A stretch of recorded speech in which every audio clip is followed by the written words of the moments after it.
बिहार दौरे पर उपराष्ट्रपति सीपी राधाकृष्णन, तमिलनाडु भगदड़ पर जताया शोक, घायलों के शीघ्र स्वस्थ होने की करी कामना।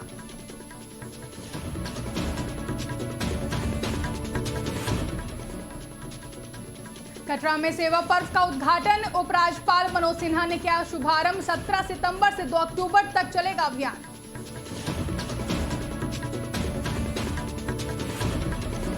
करूर भगदड़ पर कांग्रेस सांसद शशि थरूर का बयान, कहा यह बहुत ही दुखद और दर्दनाक स्थिति।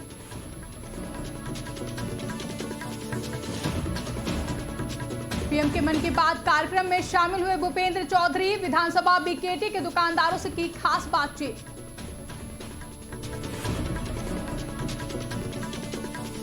मिथुन मनहास बने बीसीसीआई अध्यक्ष, पूर्व क्रिकेटर हरभजन सिंह ने दी बधाई, बोले मनहास मेरे अच्छे दोस्त।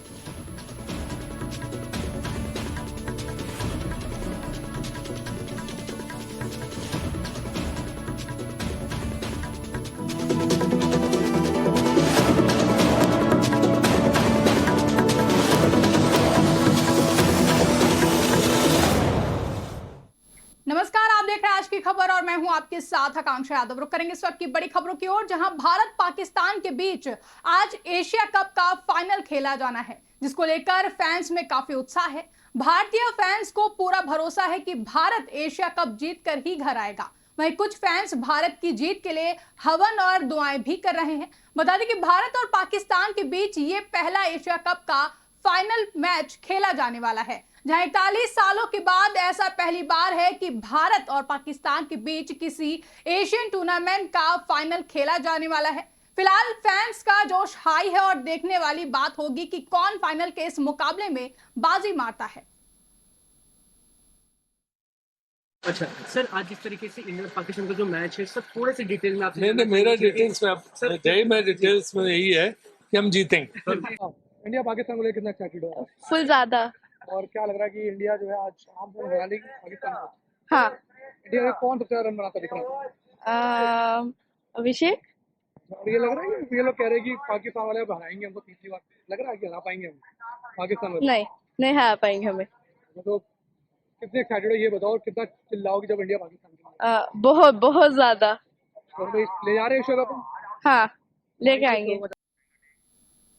पूर्व उपराष्ट्रपति सीपी राधाकृष्णन आज एक दिवसीय बिहार दौरे पर है, जहां पटना पहुंचने पर उन्होंने सबसे पहले लोक नायक जयप्रकाश नारायण की प्रतिमा पर पुष्पांजलि अर्पित की। और बता दें कि समारोह की शुरुआत तमिलनाडु में हुई भगदड़ की दुखद घटना में मारे गए लोगों की याद में 1 मिनट की मौन से हुई है, जहां उपराष्ट्रपति ने इस दुर्घटना पर गहरा शोक व्यक्त किया और पीड़ित परिवारों के प्रति संवेदना जताई है। साथ ही घायलों के शीघ्र स्वस्थ होने की कामना भी की है। This is a very unfortunate and so many young people also lost their life. This is I feel very sad about it, and I want our people to control their emotions when there is a big crowd. That is my humble request to all of them. But it has happened after the cricket was over in Bangalore, and it has happened in Karur, and it should not happen anywhere in our country. We must control our emotions. Jammu Kashmir के उपराज्यपाल मनोज सिन्हा ने श्री माता वैष्णो देवी धाम कटरा से सेवा पर्व का औपचारिक शुभारंभ किया है। बता दें ये अभियान केंद्र शासित प्रदेश में जनसेवा, स्वैच्छिक भागीदारी और सामुदायिक सहयोग को समर्पित एक 15 दिवसीय कार्यक्रम की शुरुआत है। जानकारी देते हुए जम्मू कश्मीर के उपराज्यपाल मनोज सिन्हा ने कहा कि 17 सितंबर से 2 अक्टूबर तक सेवा पर्व उत्साह के साथ मनाया जा रहा है। उसी के तहत आज श्री माता वैष्णो देवी श्राइन बोर्ड और रियासी जिला प्रशासन ने मिलकर स्वच्छता अभियान, महिलाओं के लिए स्वास्थ्य शिविर, समाज कल्याण के कुछ लाभार्थियों को लाभ वितरण का आयोजन किया। मेरा मानना है कि भारत के विकास में माताओं बहनों की महत्वपूर्ण भूमिका होगी। 17 सितंबर से 2 अक्टूबर तक पूरे जम्मू कश्मीर में सेवा पर्व उत्साह के साथ मनाया जा रहा है। उसी क्रम में आज श्री माता वैष्णो देवी श्राइन बोर्ड और जिला प्रशासन रियासी ने मिलकर सफाई का अभियान, महिलाओं के स्वास्थ्य शिविर, समाज कल्याण के कुछ लाभार्थियों को लाभ वितरित करने का एक कार्यक्रम रखा था। उसी कार्यक्रम में मैं आया था। यहाँ के सम्मानित डीडीसी के चेयरमैन, यहाँ के सम्मानित विधायक, डिस्ट्रिक्ट एडमिनिस्ट्रेशन और साइन बोर्ड ने मिलकर के काम से अच्छा किया है। और मैं समझता हूँ कि भारत के आदरणीय प्रधानमंत्री श्रीमान नरेंद्र मोदी जी ने जिस तरह से वीमेन लेड डेवलपमेंट की ओर भारत को आगे बढ़ाया, मुझे लगता है कि विकसित भारत के निर्माण में हमारी बहनों की, हमारी माताओं की भूमिका किसी से कम नहीं होती। इस दिशा में देश आगे बढ़। कांग्रेस सांसद शशि थरूर ने तमिलनाडु के करूर में मची भगदड़ पर गहरा शोक जताया है। इस भयावह हादसे पर उन्होंने कहा कि वरिष्ठ शशि थरूर ने कहा कि ये एक बहुत ही दुखद और दर्दनाक स्थिति है। हर साल कोई न कोई हादसा होता रहता है। साथ ही मैं केंद्र सरकार और सभी राज्य सरकारों से आग्रह करता हूं कि वे किसी भी परिस्थिति में बड़ी भीड़ को नियंत्रित करने के लिए बहुत सख्त प्रक्रियाओं पर सहमत हों, ताकि हमें इन भयानक भगदड़ों में अपनों के खोने का दुख और पीड़ा ना झेलना पड़े। A tremendous pain and grief at the loss of so many lives. Initial reports are 31, now reports are climbing up to 40. It's a very, very tragic and painful situation. Something is wrong in our country with crowd management. Every year there seems to be an incident. We remember Bangalore when at the stadium, again, a number of innocent lives were lost. And you hear of children being killed in both these incidents. Very, very heartbreaking. I'm not blaming anybody because it's very easy to play politics with all this. One group will say that it's the organizers of the rally who are at fault. Another group will say the state government is responsible for law and order. Third government will say the police were not there. That's not the argument. For me, the argument is about what can we do as a systematic policy nationally to protect ordinary people. People go in a spirit, whether it's to listen to a politician who happens to be a movie star, whether it's to celebrate a cricket team who are also like movie stars for us. If we are going for such purposes, surely the basic thing must be there must be some protocols or rules or standards in place that this doesn't happen.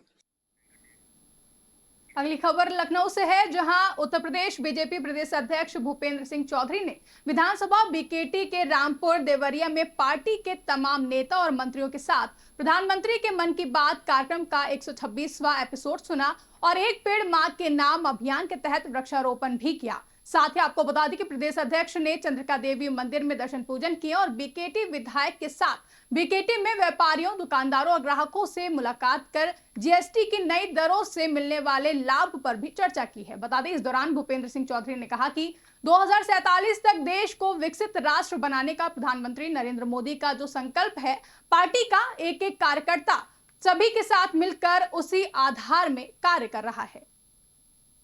मन की बात का कार्यक्रम प्रत्येक माह के अंतिम रविवार को 11 बजे से प्रारंभ होता है और माननीय प्रधानमंत्री जी देश को सामाजिक, आर्थिक और नए नए जो विषय है उनसे हम सबको अवगत कराते हैं। आज 126वां एपिसोड के माध्यम से हम सबको संबोधित किया है। ये हमारा राष्ट्रीय कार्यक्रम है, हम सभी बूथों पर ये सुनते हैं। आज माननीय प्रधानमंत्री जी ने अमर शहीद सरदार पटेल जी को, उस अमर शहीद सरदार भगत सिंह जी को और स्वर्ग कोकिला लता मंगेशकर जी को उनके जन्मदिन पर श्रद्धांजलि भी अर्पित की है और समाज के लिए, देश के लिए भगत सिंह जी का जो योगदान है उसकी चर्चा भी की। माननीय प्रधानमंत्री जी ने स्वदेशी को अपनाने का अभियान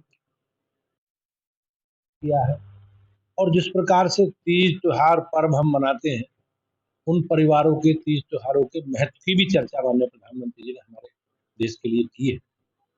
और जीएसटी अभियान में जिस प्रकार से भारत की सरकार ने, माननीय प्रधानमंत्री जी ने देश के नागरिकों को नवरात्रों के प्रथम दिन से ही एक बड़ा तोहफा दिया है जीएसटी कम करके, उसकी भी चर्चा की है।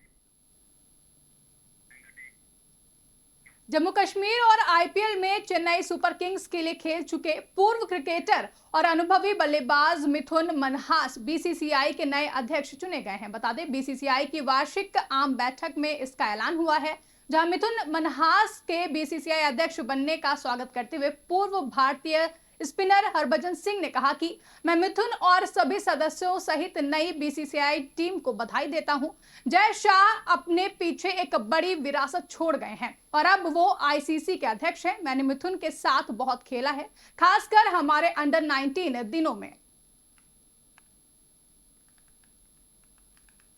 सारे जो आज बीसीसीआई की नई टीम बनी उनको सबको बधाई देता हूँ, मिथुन को और उनके सारे जितने भी सदस्य चुने गए हैं उन सबको बहुत बहुत मुबारकबाद देता हूँ। और बीसीसीआई ने जो काम क्रिकेटर्स के लिए किया है, जो जय शाह साहब ने हाल फिलहाल पिछले 7-8 साल में जिस तरीके से ग्रोथ हुई है क्रिकेट की, और उसमें हर किसी बच्चे को जो है वो एक नई दिशा मिली है। उम्मीद करते हैं कि उसी दिशा पे चलते हुए बीसीसीआई और आगे की तरफ बढ़ेगी। So lot of credit to Jay भाई और उनकी टीम, जो एक बहुत बड़ी लेगेसी पीछे छोड़ के गए हैं और अभी आईसीसी के वो चेयरमैन है। यहाँ पे जो नई टीम आई है इनको भी जो है वो मैं सबको बधाइयाँ देता हूँ और उम्मीद करता हूँ कि BCCI will continue to grow, this game will continue to grow. और हम कितना भी कुछ भी कर लें, पर ये गेम को हम जितना कहते हैं ना भगवान को हाथ जोड़ते हैं और थैंक यू बोलते हैं, उतना हम बोले तो वो भी कम है। प्लेयर्स के लिए बहुत बड़ी बात है। आरजेडी नेता तेजस्वी यादव ने मुख्यमंत्री नीतीश कुमार और उनकी सरकार पर भ्रष्टाचार, बेरोजगारी और बजट प्रबंधन को लेकर तीखा हमला किया है। उन्होंने सरकार की घोषणाओं और बजट के स्रोत पर सवाल उठाए हैं। आरजेडी नेता तेजस्वी यादव ने कहा कि विगत दिनों में प्रधानमंत्री और मुख्यमंत्री द्वारा कुल मिलाकर 7,08,729 करोड़ की घोषणा की गई है। मैं मुख्यमंत्री जी से पूछना चाहता हूं कि उनका विजन क्या है। आपके पास 1 लाख करोड़ नहीं है और आपने 7 लाख करोड़ से अधिक की बातें कर दी हैं। ये पैसा कहां से आएगा? अब ये सवाल हम माननीय मुख्यमंत्री जी से पूछना चाहते हैं कि भाई उनका विजन क्या है। मतलब हम लोग भी इच्छुक हैं, बहुत अच्छी बात है कि भाई नकल कर रहे हैं, घोषणा कर रहे हैं, प्लान तो है ही हमारे पास, लेकिन आपके पास 1 लाख करोड़ नहीं है और आपने 7 लाख करोड़ से भी अधिक की जो है बातें आपने कर दी है। तो पहला सवाल तो जो बुद्धिजीवी जो लोग हैं बिहार में, बहुत बड़े बड़े विद्वान मीडिया के लोग हैं, ये सवाल तो जायज है कि भाई ये पैसा कहाँ से आएगा, बिहार का रेवेन्यू जनरेशन क्या है, और मुख्यमंत्री जी आप अपना रेवेन्यू जनरेशन का विजन बताइए कि how will you generate money. आप पैसा बिहार में रेवेन्यू और कैसे बढ़े, इसके बारे में कोई योजना है तो जरा बताइए। घोषणाएं तो बड़ी अच्छी लगती है, लेकिन चुनाव के बाद जो है जुमला हो जाता है। केंद्र सरकार ने बीते दिनों त्योहारी सीजन को देखते हुए जीएसटी दरों को घटाने का जो फैसला लिया वो पूरे देश में लागू हो चुका है। इसे देखते हुए आज केंद्रीय मंत्री डॉक्टर जितेंद्र सिंह ने उधमपुर में दुकानदारों से बातचीत की। बता दें कि जितेंद्र सिंह ने दुकानदारों से स्वदेशी और स्थानीय उत्पादों को बढ़ावा देने का आग्रह किया। इस दौरान केंद्रीय मंत्री ने कहा कि हम जहां भी समाज के किसी भी वर्ग के पास गए, वहां हमने केंद्र सरकार द्वारा जीएसटी के बारे में लिए गए फैसलों को लेकर लोगों में खुशी देखी है। और क्या कुछ कहा आप भी सुनिए। किसी भी हम समाज के वर्ग में गए हैं वहाँ खुशी पाई गई। और डोडा में तो चूंकि एक बहुमुखी समाज रहता है, समाज का कोई ऐसा वर्ग नहीं था जिसने जीएसटी को लेकर के कोई अलग तरह का जिनका ओपिनियन हो या अलग तरह का जिनका मत रहा हो। एक स्वर में समाज का हर वर्ग इसका स्वागत कर रहा है। फिलहाल के लिए खबरों में बस इतना ही। देश और दुनिया से जुड़ी ऐसी ही तमाम बड़ी खबरों के लिए आप देखते रहें आज की खबर।